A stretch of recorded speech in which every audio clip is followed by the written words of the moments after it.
पूरे देश में मनाया जा रहा है। और मुझे बहुत खुशी है कि आज के दिन हम लोग यहाँ पर इकट्ठे हुए हैं और एक बहुत महत्वपूर्ण मुद्दे पर इकट्ठे हुए हैं। मानव सोसाइटी, चाइल्ड लाइन एसोसिएशन, सब सेंट्रल संस्कृत यूनिवर्सिटी जहाँ पर परिसर में हम लोग बैठे हुए हैं, सारे लोगों ने सब लोगों ने मिलकर एक ये विचार आया हमारे मन में कि कोविड की दूसरी वेव थी, उसमें बहुत ज़्यादा समस्या जनसाधारण को झेलनी पड़ी। बहुत समस्या, चाहे वो ऑक्सीजन को लेकर हो, चाहे वो बेड्स को लेकर हो, चाहे किसी इंजेक्शन को लेकर हो। इसलिए हॉस्पिटल में भी जगह नहीं थी, लोगों को ट्रेन प्रोफेशनल्स नहीं मिल रहे थे घर में उनकी देख रेख करने के लिए, आईसीयू सेटअप करने थे बहुत जगहों पर, वो नहीं हो पा रहे थे। और हमारे पास दिन रात फोन आते थे, 24 घंटे फोन आते थे। और आप समझ सकते हैं कि जब ऐसे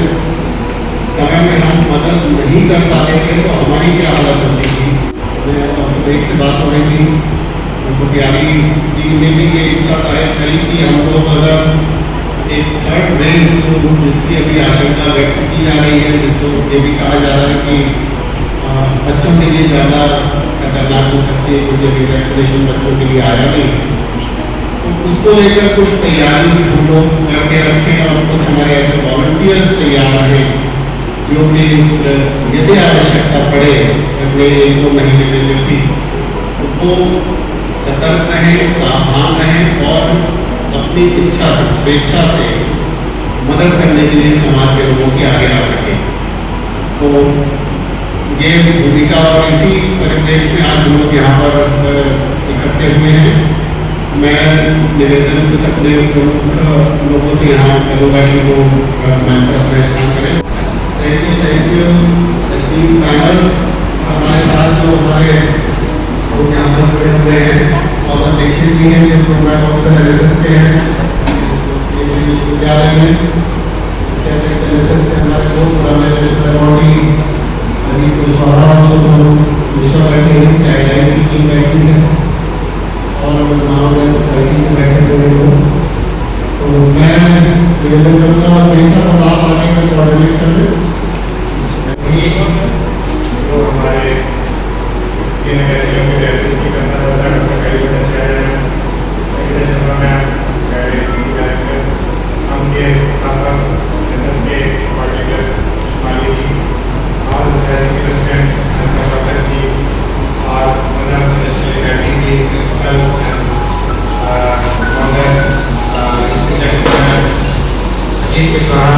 हमारे इस प्रोग्राम की जिसमें यही कार्यक्रम है, हमारे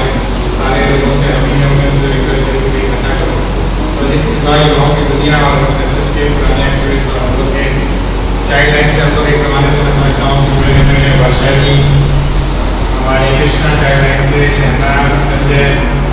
निशांत और सारे वॉलंटियर्स, संस्कृत यूनिवर्सिटी का मैं आभार व्यक्त करता हूँ कि हम लोग के लिए जगह बनाती है और लोग भी इसके भागीदार हैं। आप सभी लोगों को 15 अगस्त की 75वें स्वतंत्रता दिवस की बहुत बहुत शुभकामनाएं। मेरी एडवाइस थी कि हम लोग 15 अगस्त में करें क्योंकि आज जगह की प्रॉब्लम हो रही थी, ज़्यादातर रेस्टोरेंट बंद थे तो एक टाइम कहाँ बैठेंगे, बट मेरा सिस्टम था, मैंने फोन सही 15 अगस्त का मौका है तो हम लोग को आगे करना चाहिए। मैंने प्यारी भी बहुत बिजी थी, आज की मीटिंग की है मुझे खुशी है कि सब लोग तैयार हो गया और मेरा सहयोग, मुझे खुशी होती है कि मेरी एक आवाज़ में सब लोग तैयार हो जाते हैं। तो जैसा कि शिवानी ने ब्रीफ किया कि मकसद हम लोग का ये है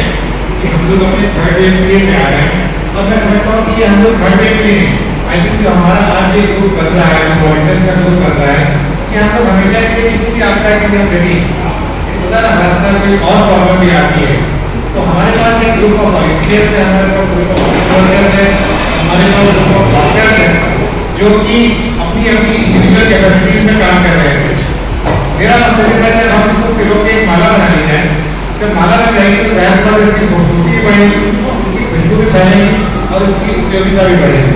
तो इसी के मकसद से आज हम लोग यहाँ पर इकट्ठा हुए हैं। आज हम लोग की आगे हम लोग को इस जर्नी को कैसे लेके चलना है, इसके इसके लिए मैं चाहूँगा कि तैयारी करवाएं, थोड़ा मार्गदर्शन करें, क्योंकि इसमें कुछ लोगों को मेडिकल ट्रेनिंग देनी पड़ेगी, कुछ लोग हम लोग आप लोगों से सीखेंगे कि आप लोगों ने सेकेंड ग्रेड में क्या किया, किस तरह से आप लोगों ने, तो बेसिकली हम लोगों को अगर देखा जाए तो जरूरत कहाँ पड़ी। सेकेंड ग्रेड में अगर देखा तो सच्चाई की बात है, जैसे कि शिवानी ने कहा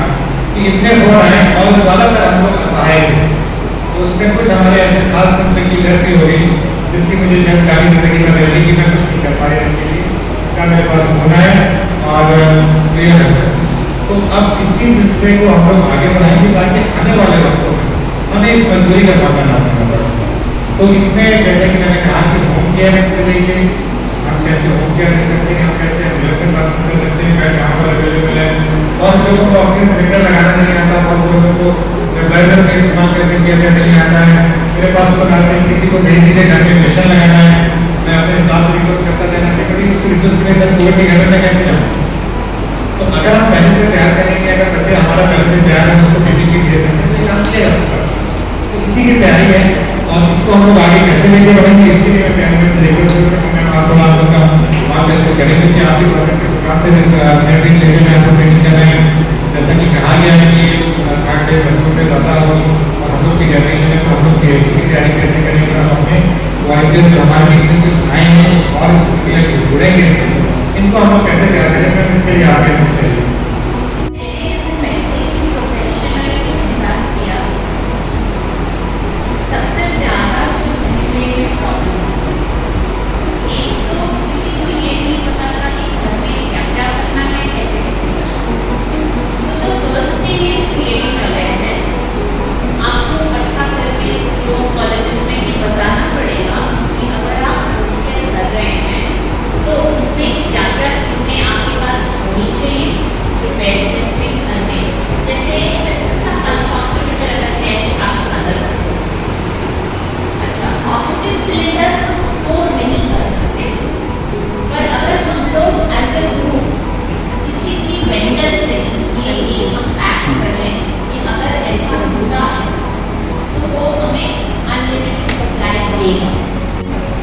जिनके पास ऑक्सीजन सिलेंडर था भी उनके पास रेगुलेटर नहीं, तो ऑल इन वन एग्जाम में रेगुलेटर भी so that oxygen cylinder regulator, इसके लिए हमें पहले से अपने ही कोई स्वजनानी जो उस समय मौके का फायदा ना उठाए और हमारे साथ चले, ऐसे आदमी से पहले ही हमको बात करके रखनी पड़ेगी। सो नंबर बच्चों को ट्रेन करना, हम लोग 11th के बच्चों को अगर तैयार कर लेंगे कि अपने अपने घरों में वो क्या कर सकते हैं, वो ऑक्सीजन के वेंडर से किसी से हमको करना पड़ेगा कि ऑक्सीजन की जरूरत होगी, तो कैसे अपने लोगों को सबको रियलिस्टिकली ट्रेन होना पड़ेगा कि ऑक्सीजन सिलेंडर का पेज कैसे लगाते हैं, कैसे खोलते हैं, ताकि हम लोग जब ऐसे ले जाए तो हम लोग को बता पाएगा।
ये हम लोग इस चीज़ को कैसे इंश्योर करेंगे कि बीइंग इन सोसाइटी, बीइंग हम लोग एक अच्छा काम करने को जा रहे हैं, बट अगर किसी बच्चे को हो जाता है और वो हमारे ऊपर अगर कोई मतलब लीगल कार्रवाई की बातें करता है, तो इससे हम लोग कैसे स्टेप करेंगे, हम लोग कैसे मेरे हाथ से कैसे हम लोग को बनाने होंगे। जैसे सर आपने कहा, मुझको लगे जैसे स्कूल्स भी बहुत करते हैं वैसे ही हम लोग जिनको वॉलंटियर्स बना रहे हैं या जिनको उनके घर के लिए सिखा रहे हैं, उनसे हम कंसेंट उसमें ना केवल पेरेंट्स का कंसेंट हो, बच्चों की भी विलिंगनेस हम देंगे, क्योंकि अगर हम क्लास 11 के बच्चे की बात कर रहे हैं तो अपनी कंसेंट दे सकता है, अपनी विलिंगनेस दे सकता है, क्योंकि जो आउट ऑफ विल करेगा वो बेहतर होगा। तो हम ऐसे ही लोगों को, ऐसे ही बच्चों को ट्रेनिंग हम भले सबको देते, लेकिन हमारे साथ जो टीम में आएगा वो विलिंग वॉलंटियर करेगा, उसको हम समझाएंगे, बताएंगे कि जो खुद कहना हाँ हम कर सकते हैं, हम आना चाहते हैं, हम उसको देंगे and we will be open कि आज हमने ये लिया है, ये नहीं है कि उसके बाद हम नहीं हम, क्योंकि कई बार होता है कि बच्चे दूसरे को देख के इंटरेस्टेड होते हैं, फिर वो उनको लगता है कि हाँ हम कर सकते हैं, तो ऐसे हम लोग ले। और इसमें एक बहुत इम्पोर्टेंट इशू है कि हम मेंटली भी सबको तैयार करना, क्योंकि मेंटल इशू बहुत ज़्यादा है, मेंटल स्टेबिलिटी जो खुद बहुत घबराता है,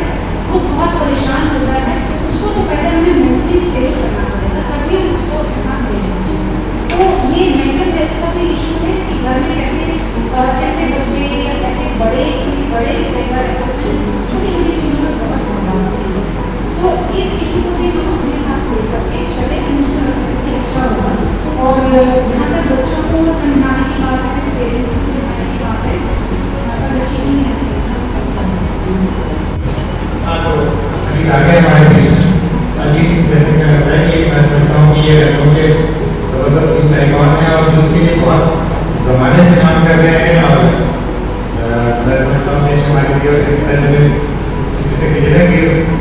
गलत बहुत अच्छे से बड़ा किया है, माशाल्लाह से अभी हल दे रहे हैं, तो ये बहुत खुशी की बात है। इन्होंने क्योंकि सेकेंड वेव में अभी उनकी टीम ने काफ़ी काम किया है, तो पहले वेव में जैसे कि ये रिक्वेस्ट की थी कि भाई तकलीफ आप रही, और हम लोग को ये बताइए कि हम आपने जो सेकेंड वेव में काम किया तो उसमें हम लोग क्या कर सकते हैं और थर्ड वेव के लिए हमको क्या करना चाहिए। मैं दिन में बैठ आज ऐसा दिन है कि हम लोग आज़ादी का जश्न मना रहे हैं, देश की 75वीं वर्षगांठ है, और पूरी समझते हैं कि पूरा देश की 75वीं वर्षगांठ अपने आप में एक ऐसा जश्न है कि हम आज़ादी का अमृत महोत्सव,